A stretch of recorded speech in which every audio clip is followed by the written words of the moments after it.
best way to manage concerns over bad actors, job destruction, and more starts with common sense cooperation between two key countries, the U.S. and China. Joining us now is Eurasia Group founder and president Ian Bremmer.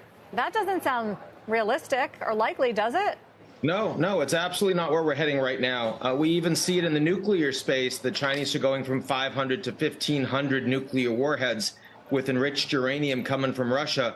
And the U.S. and China have literally zero engagement in terms of nuclear arms control. But with Tony Blinken heading over to Beijing right now, and with Biden likely to meet Xi Jinping for a very significant summit with APEC, it is critically important that both of those issues are on the agenda. They can't just be talking about Taiwan and semiconductors. We're going to be in a lot of trouble if that's all they discuss.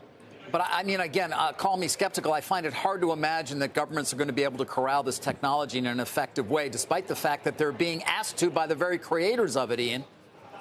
Well, first of all, I'm not sure if they're really being asked to. I think that the very creators of it are spending 99% of their time and resource and headspace just on building it as fast as they can and making sure that they're in a better position than their competitors. It's such a dog-eat-dog, entrepreneurial, creative destruction environment. But I do want to make clear that every head of state, every cabinet minister that I speak with 6 months ago, were not asking or discussing AI. Now they all are. So this is a priority. Do any of them understand it? Do any of them have an actual understanding? And by the way, Sam Altman did go to Capitol Hill a few times. I mean, he's talking about it endlessly. Musk will at least talk about it. I mean, there is at least some. You don't typically see this from technology executives saying, help us regulate.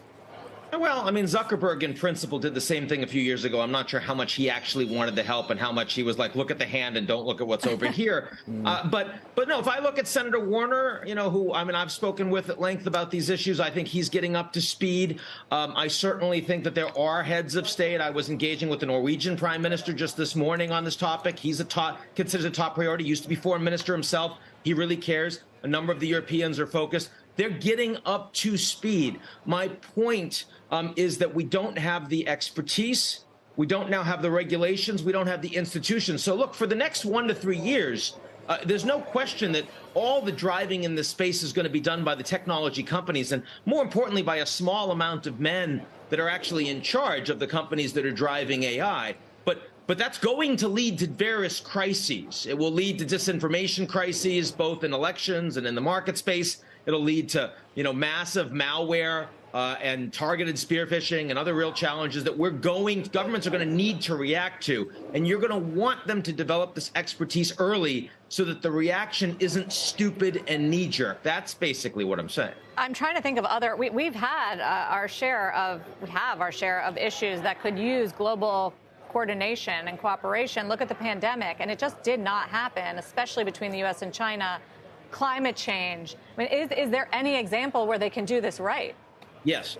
Climate change, the example where they can do it right. Pandemic's the example where they're doing it wrong. Pandemic, even in the United States, the CDC is less credible and less legitimate after the pandemic than before, which is absurd, but does show the level of incredible politicization and tribalism in the United States right now, not to mention the disinformation space. Now, climate change, over the course of the last couple decades, we all agree that there's 420 parts per million of carbon in the atmosphere. We all agree that there's 1.2 degrees of warming. As a consequence, you have the IEA coming out today saying that actually peak oil use is coming faster than you think because there's so much investment from every country in the world, from every part of the private sector into transition, bridging, and post-carbon energy.